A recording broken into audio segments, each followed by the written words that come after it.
Back in September, the computer graphics hardware company Nvidia released a video in which they claimed to have recreated the photo of Buzz Aldrin descending the lunar module ladder and determined that he was illuminated on the shaded side due to sunlight reflecting off the lunar surface and also Neil Armstrong's spacesuit.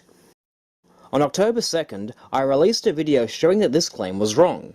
Specifically, myself and others have performed experiments using surface material with the same albedo as the lunar surface, and the results show objects in darkness on the shaded side unless the aperture is open to the point that the sunlit landscape is overexposed. These results are supported by photos taken by the Chinese and Russian unmanned missions to the moon, which show the same thing. After comparing these results to Nvidia's computer rendition, I concluded that they had deceptively upped the albedo of their CGI lunar surface to around 40%. We also determined that the additional fuel light offered by a second astronaut would only be partial at best.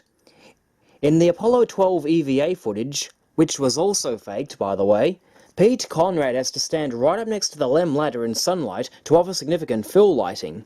Otherwise, the effect is dim, and that's even with the landscape overexposed. And secondly, this is not the only photo allegedly taken by Neil Armstrong during Aldrin's descent. The first photo was allegedly taken when Armstrong was still shrouded in the LEM shadow, and yet Aldrin looks exactly as bright as he was in later shots. I'll try to watch your bliss from underneath here. The Nvidia team sold this lemon not only to the general public, but also their paying customers. A week after I produced my video, an Nvidia customer by the name of Bo Chen forwarded me a letter of complaint. Apparently, he had purchased Nvidia's Maxwell GTX 980 graphics card in the hope that he could recreate the Buzz Aldrin scene himself. Except, Nvidia had not released the Apollo 11 demo in question. Bo Chen kept me updated on his situation with Nvidia. A few days after I published his letter of complaint with his permission, they finally wrote back and said that they would indeed release the demo. But when?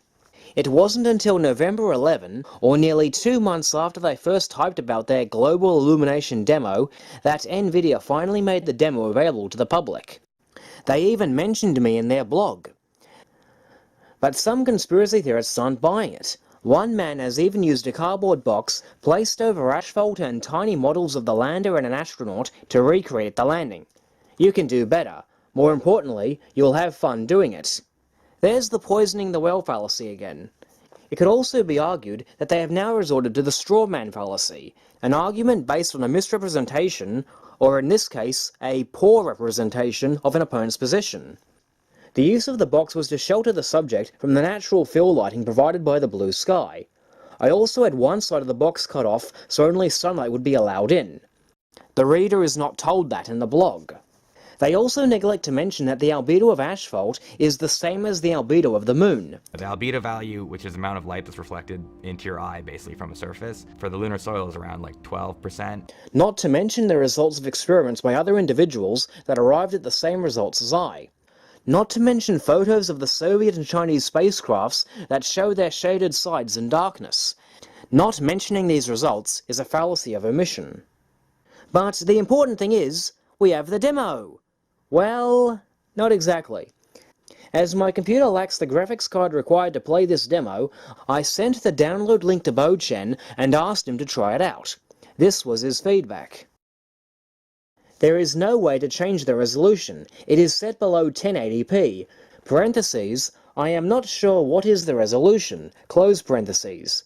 The frames per second is very slow, always below 30 FPS, and I have overclocked both my CPU, parentheses, 4.4 GHz, close parentheses, and my GTX 980. You can walk around in WASD mode, but the scene is very limited to the area that you can explore. I can definitely see that VXGI is not ready for prime time. There is no way this would work in a real game. Playing around, it does seem very realistic. However, there is no way to see what values were set. That is not visible to the end user. So for all I know, Nvidia could have fudged the numbers, and there is no way we can prove it.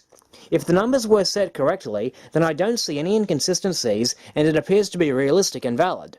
Nvidia, however, closed this demo so neatly that one cannot delve into the underlying values and parameters.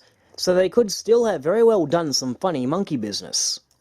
Isn't that revealing?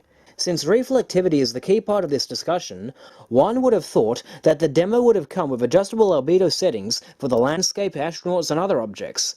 That way, you could know for sure what the albedo was, and see how the reflections compare at lower or higher settings. A few others also noted the lack of editability in the comments section of Nvidia's blog. One person asked, "How about sharing the UE4 project files?" UE4 is Unreal Engine 4, the software used to create this Apollo 11 scene. And by project files, he would mean the files containing the 3D meshes, and more importantly, the image bitmaps that sit on top of those meshes. These image files are what would contain the color information, from which one could determine the corresponding albedo. So anyone with access to these image files for the ground and spacesuit would be able to find out what their albedos were. But, as luck would have it, the demo provides us with a means of getting this information directly. Because my computer couldn't read the demo, I asked Bochen to send me screen caps of it. He did just that. He sent me screen caps of various scenes taken with different settings, i.e. wireframes, with and without Neil, with and without the global illumination, etc. Of particular interest is a color-only mode, or as Nvidia describes it, the color of the surface materials is shown without any lighting. Well friends, this is just what we need. To find out what the albedos actually are, we can determine the albedo in grayscale simply by measuring the red, green, blue values of the colors used. If the Nvidia group are being truthful, then we should expect these values to be around 90% for Neil Armstrong's spacesuit and no more than 12% for the lunar surface. After all, that's what was claimed in their promotional video. The albedo value, which is the amount of light that's reflected into your eye basically from a surface, for the lunar soil is around like 12%, but the suits, because they're like a Teflon coated material, they're around 80 to 90%. After throwing this screen cap into Corel Paint Shop and then hovering the eyedropper over the spacesuit, we can see it has red, green, blue values of 250, 233, and 214. The average of these numbers is 232.33. Taking the ratio of the maximum number, 255, white having values of 255, 255, 255, that tells us that the albedo is about 91%. That's a tiny bit on the high side, but otherwise an accurate match for what the spacesuit's albedo should be. Okay, now let's check out the lunar surface. We move the eyedropper over the moonscape and see it averages 78, 78, 78. Varying between 72 and 88. To calculate the albedo, divide by 255, multiply by 100, and 30.6%. I knew it! In their original presentation, Nvidia told us that they did a lot of research to determine what the albedo of the lunar surface should be. To make sure that this is actually accurate, we did a lot of research on the different properties of the lunar soil, the spacesuit material, the material on the lander. We looked at a lot of photos, the lunar landing area, satellite imagery of that. We actually had to model the landing site, an astronaut that was realistic to the Apollo 11 spacesuits, model a land that matched the materials and the different colored regions on it and the shape of the lander legs and ladder and all that kind of thing. This all plays into how the image is created. I'd like to ask then, what sources did they consult that led them to believe that the moon has an average reflectivity of 30%? You can look this up anywhere. The moon's albedo averages 7 to 8% in visible wavelengths, or 12% across all light wavelengths. And that's just an average. In the Maya regions, which is where they are said to have landed, the albedo goes down to 4%. Surveyor 1, for example, measured the albedo of moon dust at the Ocean of Storms to be between 4 and 6%, so maybe 6% would be a better value to use there. The 30% value they used is closer to the albedo of the Earth.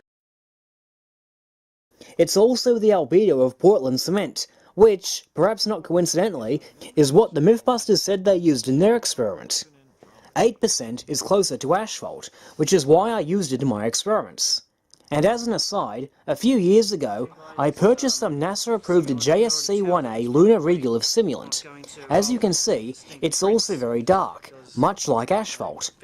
That's because this simulant is essentially powdered basalt, and basalt also has an albedo similar to asphalt.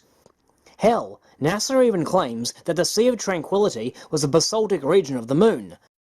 If the colour of the lunar surface were lowered to 8%, it would have a red-green-blue value of 21, rather than 78. Hard to believe, but that would mean the colour-only mode would go from looking like this to looking like this. The ground may look black like the sky, but in fact it has a red-green-blue value between 20 and 21, corresponding to the 8% reflectance. That being said, I dare say that the only research Nvidia did on albedo was to figure out how high they needed to make it in order to get the result they wanted.